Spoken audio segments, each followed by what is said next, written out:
Hello dear students, welcome to chemistry class. তো আজকে চলে আসছি তোমাদের সামনে আরও একটি নতুন ক্লাস নিয়ে। এই ক্লাসে আমরা আলোচনা করব ক্লাস 11-এর যে পঞ্চম অধ্যায় আছে কঠিন ও গ্যাসীয় অবস্থা, এই অধ্যায় থেকে প্রথম সেমিস্টারে সম্ভাব্য এমসিকিউ কী প্রশ্ন আসতে পারে। তো চলো ভিডিওটা শুরু করার আগে তোমাদেরকে আমি অনুরোধ করছি, যদি ভিডিওটি ভালো লেগে থাকে আমার চ্যানেলটি সাবস্ক্রাইব করো, বেল আইকনে প্রেস করে অল ক্লিক করো এবং লাইক কমেন্ট শেয়ার করো, যাতে আমি নতুন ভিডিও তৈরি করার জন্য মোটিভেশন পাই। তো চলো শুরু করি। পঞ্চম অধ্যায় কঠিন ও গ্যাসীয় অবস্থা থেকে কী ধরনের এমসিকিউ আসতে পারে। এই অধ্যায় থেকে সিলেবাস অনুযায়ী 4টি এমসিকিউ আসবে। তো আমরা যেই টপিকগুলো বলবো সেই টপিকগুলো থেকে যদি আমরা পড়ি তাহলে 4টি এমসিকিউ আমরা সহজেই পেতে পারি। তো কী টপিক নিয়ে আলোচনা করব সেটা আগে দেখে নিই। প্রথম আমরা আলোচনা করব কঠিন পদার্থের কঠিন অবস্থা থেকে কী ধরনের প্রশ্ন আসতে পারে। একদম টাইপ 1 সিম্পল টাইপের প্রশ্ন আসতে পারে। আমরা যে কঠিন পদার্থের ক্লাসের ভাগ দেখেছিলাম, আয়নীয় ক্লাস, সমযোজী ক্লাস, আণবিক ক্লাস, ধাতব ক্লাস, এই যে 4টি ভাগ দেখেছিলাম, এদের উদাহরণ থেকে এমসিকিউ আসতে পারে। তোমাকে একটা উদাহরণ সিম্পল দিয়ে দিল, দিয়ে বলল এদের মধ্যে কোনটি আয়নীয় ক্লাস বা কোনটি সমযোজী ক্লাস বা কোনটি আণবিক ক্লাস বা কোনটি ধাতব ক্লাস। তো এইখান থেকে একটা এমসিকিউ তোমাদের আসতে পারে। টাইপ 2 যেখান থেকে প্রশ্ন আসবে সেই জায়গাটা হলো ব্র্যাভিস ল্যাটিস। ব্র্যাভিস ল্যাটিস হচ্ছে 7 প্রকার। এই 7 ধরনের ক্লাস সিস্টেমের মধ্যে 14টা একক কোষ সম্ভব। তাহলে 7 ধরনের ক্লাসের মধ্যে কোন ধরনের ক্লাসে কি একক কোষ সম্ভব, এইখান থেকে এমসিকিউ আসতে পারে। বলো, তোমাকে বলে দিল ধরো যে অর্থরম্বিক ক্লাস সিস্টেমের মধ্যে কি ধরনের বা কয় ধরনের একক কোষ বর্তমান, বা সিম্পল কিউব বা ঘনকাকার ক্লাস সিস্টেমের মধ্যে কয় ধরনের একক কোষ বর্তমান, এই ধরনের সিম্পল প্রশ্ন আসতে পারে। এবং এদের উদাহরণ যে কোনো একটা 4টা অপশন দিয়ে বললো এদের মধ্যে কোনটি ট্রাইক্লিনিক ক্লাস সিস্টেম গঠন করে, এই ধরনের উদাহরণ থেকে প্রশ্ন আসতে পারে। এছাড়াও ব্র্যাভিস ল্যাটিসে এই অক্ষীয় দূরত্ব বা কিনারা দৈর্ঘ্য এবং অক্ষীয় কোণ আলফা, বিটা, গামা, এই যে 7 ধরনের ক্লাস সিস্টেম আছে তাদের এবিসি এর সম্পর্ক এবং আলফা, বিটা, গামা এদের সম্পর্ক থেকে কোশ্চেন আসতে পারে। যে কোনো একটা সম্পর্ক দিয়ে দিবে 7টার মধ্যে, দিয়ে বলবে এটি কোন ধরনের ক্লাস সিস্টেমের জন্য প্রযোজ্য। তো এইখান থেকে একটা প্রশ্ন কিন্তু আসতে পারে, এটা একটা প্রশ্ন আসার জায়গা। তো ব্র্যাভিস ল্যাটিস থেকে এই টাইপগুলো আমাদেরকে করতে হবে। এরপরে যে টাইপটা আমরা দেখব সেটা হচ্ছে type 3 packing fraction. Packing fraction বা প্যাকিং দক্ষতা এবং একক কোষে অবস্থিত পরমাণু সংখ্যা,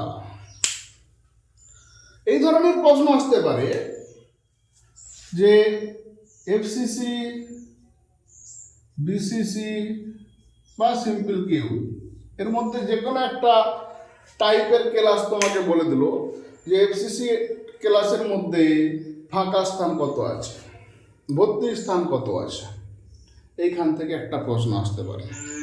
বা এখান থেকে যদি একটু ঘুরিয়ে প্রশ্ন আসে, বলে দিল এফসিসি ক্লাসের মোট আয়তন, এফসিসি ক্লাসের মোট আয়তন বা একক কোষের আয়তন, যেটা আমরা ক্যালকুলেশনের সময় দেখেছিলাম। এফসিসি ক্লাসের ক্ষেত্রে ক্লাসের মোট আয়তন কত, একক কোষের মোট আয়তন কত, বা কণার মোট আয়তন কত। তো একক কোষের মোট আয়তন অনেক সময় লিখতে দেয় যে এর মধ্যে কোনটি এফসিসি ক্লাসের ক্ষেত্রে প্রযোজ্য, বা বিসিসির ক্ষেত্রে প্রযোজ্য, বা সিম্পল কিউবের ক্ষেত্রে প্রযোজ্য। যখন আমরা প্রমাণ করেছিলাম তখন এটা দেখা হয়েছিল। তো সেই জায়গা থেকে এমসিকিউ আসতে পারে। তাহলে দুই ধরনের এমসিকিউ বললাম, একটা কত ফাঁকা স্থান আছে, কত ভর্তি আছে, আর এখানে আয়তন দিয়ে প্রশ্ন আসতে পারে। আরেক ধরনের প্রশ্ন আসতে পারে এফসিসি, বিসিসি, সিম্পল কিউব, এদের ফাঁকা স্থান বা ভর্তি স্থানের অনুপাত কত, সেই অনুপাত হিসাব করেও প্রশ্ন আসতে পারে। এখান থেকে আরেকটা টাইপের প্রশ্ন আসে, টাইপ 4। এই প্যাকিং ফ্র্যাকশন থেকেই আসে। প্যাকিং ফ্র্যাকশনের কিছুটা আগে একক কোষে কণা সংখ্যা বা পরমাণু সংখ্যা, একক কোষে কত কণা আছে বা পরমাণু আছে। আমরা জানি সিম্পল কিউবে একটি আছে, বিসিসিতে দুটো আছে, এফসিসিতে তিনটে আছে। এরকম তোমাকে বলে দিল যে এ পরমাণু কৌণিক স্থান অবস্থান করছে, বি পরমাণু পৃষ্ঠতলে থাকছে। তাহলে এই এ বি দ্বারা গঠিত যৌগের সংকেত কি হবে? চারটা অপশন দিয়ে দিল, সেখান থেকে তোমাকে এই ধরনের সংকেতটা বেছে নিতে হবে। তো একক কোষের কণা সংখ্যা থেকে এই ধরনের প্রশ্ন আসতে পারে, বা একক কোষের ভর দেওয়া থাকবে, ভর ধরো x গ্রাম। এবার বলে দিল একক কোষে কণা সংখ্যা,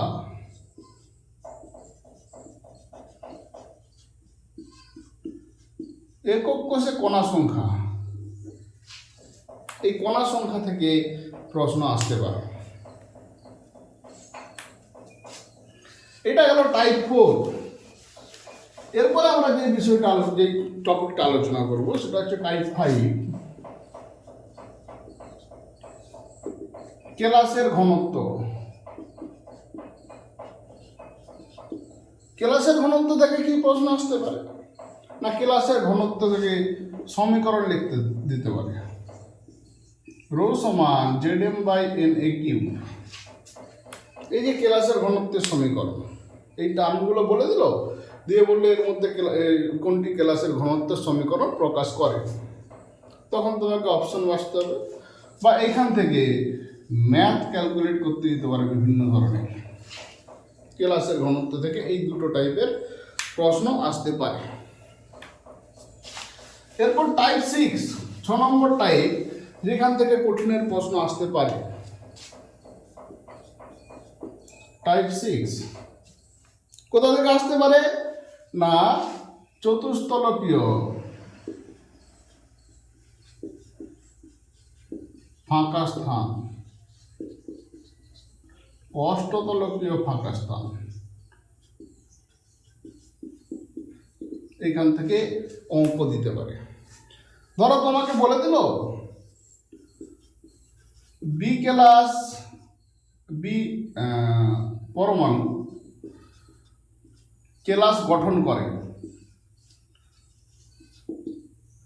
এ পরমাণু চতুস্তলকীয় ফাঁকের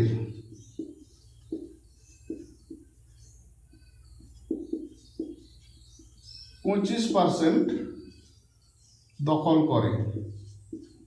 তাহলে এর সংকেত কি হবে?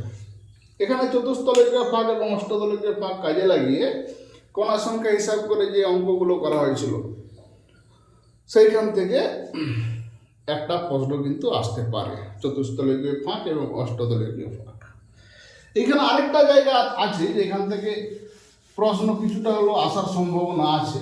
সেটা আমরা একটা দেখেছিলাম সিসিপি, কেলাসের ত্রিমাত্রিক বিন্যাস, cubic close packing, HCP, hexagonal close packing. এখানে ক্লাসের টাইপ এবি এবি, এটা ছিল এবিসি এবিসি এই টাইপের, এরকম টাইপের ক্লাস দিয়ে দিল, বলে এবি এবি টাইপের মধ্যে ফাঁকা স্থান কত বা ভর্তি স্থান কত, এই ধরনের প্রশ্ন কিন্তু আসতে পারে। তো এটা গেল টাইপ 6। এখানে আরেকটা জিনিস আমরা বলবো, যেটা তোমার রাসায়নিক বন্ধনেও বলে এসেছিলাম, যে কোনো ক্যাটায়নের ব্যাসার্ধ এবং অ্যানায়নের ব্যাসার্ধের অনুপাত থেকে তার কোঅর্ডিনেশন নাম্বার, তার গঠন, এই ধরনের প্রশ্ন কিন্তু আসতে পারে। তো এটা গেল টাইপ 6। টাইপ 7 যে জায়গা থেকে কঠিনের প্রশ্ন আসতে পারে সেটা হলো ত্রুটি। এই ত্রুটির মধ্যে তিনটে আমাদেরকে মূল পড়তে হবে, একটা স্কটকি, একটা ফ্রেঙ্কেল, এই দুটো মূল।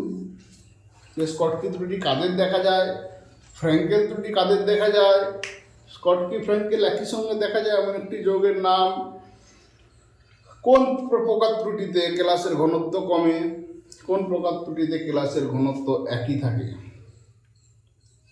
এখানে NaCl যে একটা প্রশ্ন ছিল, NaCl উত্তপ্ত অবস্থায় কেন রঙিন হয়। এরপরে যে পরমাণুর শূন্যতাজনিত ত্রুটি, এখানে জেডেনো দিয়ে একটা প্রশ্ন ছিল, এই জেডেনোকে উত্তপ্ত করলে কেন হলুদ হয়ে যায়, জিঙ্ক অক্সাইড। এই এখান থেকে এক ধরনের প্রশ্ন তো দিয়ে দিল যে জেডেনোকে উত্তপ্ত করলে হলুদ হয়ে যায়, এটা ক্লাসের কোন প্রকার ত্রুটির জন্য দেখা যায়। 4টা অপশন দিয়ে দিল, এখান থেকে তোমাকে একটা বেছে নিতে হবে। তো এই 7টে টাইপের প্রশ্ন যেখান থেকে এই কঠিনের প্রশ্ন আসতে পারে, কঠিন অবস্থার মধ্যে, কঠিন অবস্থার মধ্যে এই 7টা টাইপ আমরা পড়ব যেখান থেকে প্রশ্ন আসবেই। তো তোমরা এই 7টা টাইপ দেখে রাখবে, এই 7টা টাইপের মধ্যে প্রশ্ন আসার কিন্তু সম্ভাবনা খুব বেশি। এরপর আমরা দেখব যেটি সেটি হচ্ছে গ্যাসীয় অবস্থা। এই পদার্থের গ্যাসীয় অবস্থা থেকে কোন কোন জায়গা থেকে প্রশ্ন আসতে পারে। এর যদি টাইপ 1 বলা হয়, এর টাইপ 1-এ আমরা প্রথমেই বলবো আংশিক চাপ সূত্র। আংশিক চাপ সূত্র থেকে তোমার সমীকরণ দিতে পারে,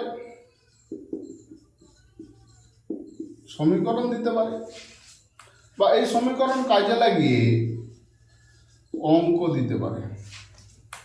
আংশিক চাপ থেকে এই দুটো জায়গা থেকে প্রশ্ন আসে, একটা সমীকরণটা কি লিখতে দিতে পারে, আর সেখান থেকে অঙ্ক আসতে পারে। তো এর মধ্যে অঙ্ক আসার সম্ভাবনাটা বেশি। টাইপ 2 গ্যাসের জায়গা থেকে প্রশ্ন আসতে পারে। গ্রাহামের গ্যাস ব্যাপন সূত্র,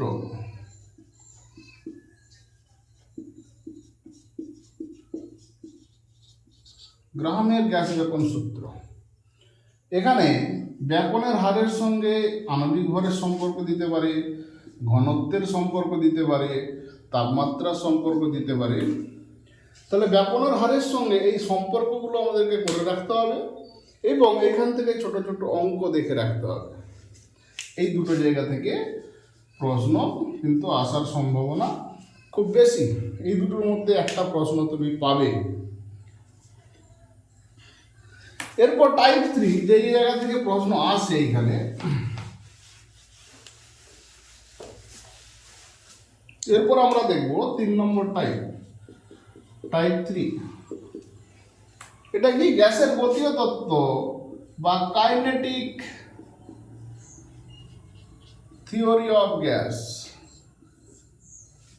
এর সমীকরণ লিখতে দিতে পারে এমসিকিউতে। এখান থেকে 3টে বেগ আমরা পাই, সি অ্যাভারেজ গড় বেগ, সি আরএমএস গড় বর্গবেগের বর্গমূল, সিএম মোস্ট প্রবাবল ভেলোসিটি বা সম্ভাব্যতম বেগ। এই 3টির সমীকরণ এবং এই 3টির অনুপাত অনেক সময় হিসাব করতে দেয় এমসিকিউতে। আরএমএস থেকে আরেক ধরনের প্রশ্ন আসে, ধরো তিনটে গ্যাস দিয়ে দিল, CO2, N2,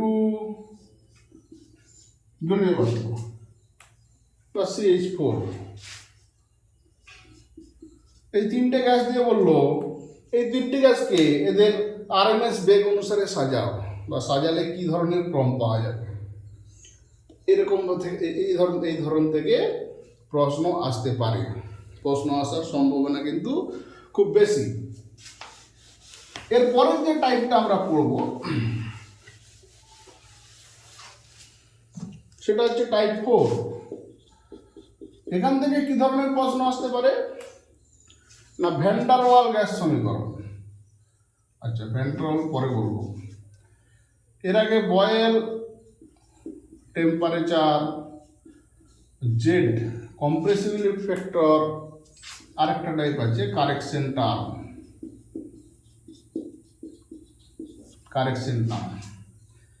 এখানে বয়েল তাপমাত্রার জন্য বা বয়েল তাপমাত্রার উপর ভিত্তি করে টিবি সমান A/RB, এটা বয়েল তাপমাত্রার সমীকরণ ছিল, এখান থেকে এমসিকিউ আসতে পারে।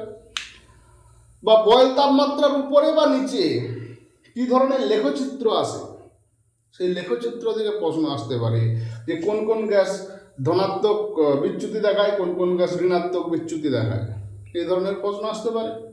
একইভাবে জেডের ক্ষেত্রে Z greater than 1, Z less than 1 এর লেখচিত্র কি ধরনের হয়, কোন কোন গ্যাস জেড গ্রেটার দেন 1 এর ক্ষেত্রে কোন কোন গ্যাস বিচ্যুতি দেখায়, জেড লেস দেন 1 কোন কোন গ্যাসের ক্ষেত্রে প্রযোজ্য, এইখান থেকে প্রশ্ন আসতে পারে। আর কারেকশন টার্মে কি আসবে না, প্রেসার কারেকশন। পি ডট মানে আমরা প্রেসারটা কি কারেকশন করেছিলাম না, n² A/v²। এই কারেক্টেড টার্ম, এটা দিয়ে এমসিকিউ আসতে পারে। ভি ডট সমান কি লিখেছিলাম, NB, এটা ভলিউমের কারেকশন টার্ম, এটা থেকে কিন্তু এমসিকিউ আসতে পারে। তো এই জায়গা থেকে, এই তিনটে জায়গা যেখান থেকে সহজ এমসিকিউ এলে আসার সম্ভাবনা খুব বেশি। এরপরে যে টাইপটা আমরা দেখব সেটা হচ্ছে টাইপ 5 নম্বর টাইপ। এটা হচ্ছে ভ্যান ডার ওয়াল গ্যাস সমীকরণ, van der Waals gas equation. এখান থেকে কি পড়ব, সমীকরণ বলে দিল যে তোমাকে n মোল গ্যাসের জন্য বা 1 মোল গ্যাসের জন্য ভ্যান ডার ওয়াল গ্যাস সমীকরণ কোনটা। এখান থেকে আর কি প্রশ্ন আসতে পারে, এর একক মাত্রা, এখান থেকে প্রশ্ন আসতে পারে। একইভাবে বি এর ক্ষেত্রেও একক মাত্রা, এখান থেকে প্রশ্ন আসতে পারে। এইখানে আরেকটা জায়গা থেকে প্রশ্ন আসবে যে লো টেম্পারেচার বা হাই প্রেসার, নিম্নচাপ উচ্চ উষ্ণতায় ভ্যান ডার ওয়াল গ্যাস সমীকরণটি কি হবে, এখান থেকেও প্রশ্ন আসতে পারে। এটা গেল type 5 van der Waal gas সমীকরণ। এরপর দেখব 6 নম্বর টাইপ, যেখান থেকে প্রশ্ন আসার সম্ভাবনা আছে, সেটা হচ্ছে ক্রিটিক্যাল কনস্ট্যান্ট বা সংকট ধ্রুবক। এখানে আমরা তিনটা দেখেছিলাম, critical temperature, critical volume, critical তোমার আয়তন, চাপ। তাহলে টিসি, পিসি, ভিসি, এদের সমীকরণ কি, ভিসি মানে কি, টিসি মানে কি, পিসি মানে কি, এদের সমীকরণ থেকে এমসিকিউ আসতে পারে।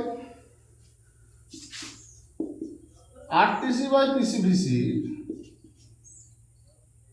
এই যে অনুপাত, সংকোচনশীলতা গুণক, এর মান কত, সেখান থেকে প্রশ্ন আসতে পারে। তো গ্যাসীয় অবস্থা থেকে এই জায়গাগুলো থেকে প্রশ্ন আসতে পারবে। তো এই চ্যাপ্টার থেকে 4 নম্বরের প্রশ্ন থাকবে, কিন্তু অনেকগুলো টপিক আছে। তো স্টুডেন্ট সব টপিকগুলো তোমরা যদি কভার করে যাও, কঠিনে তোমার 6টা টপিক হলো আর গ্যাসে 6টা টপিক, এই টপিকগুলো যদি তোমরা পড়ে যাও, এখান থেকে 4টা প্রশ্ন আর ইজিলি পাবে, এইটুকু তোমাদেরকে ভরসা দিতে পারি। তো চলো আজকে এই পর্যন্তই। যদি কারো সমস্যা থাকে তো আমাকে মেসেজ করো, আমি তোমাদেরকে তার রিপ্লাই দেবো। ততদিন ভালো থাকো, টাটা।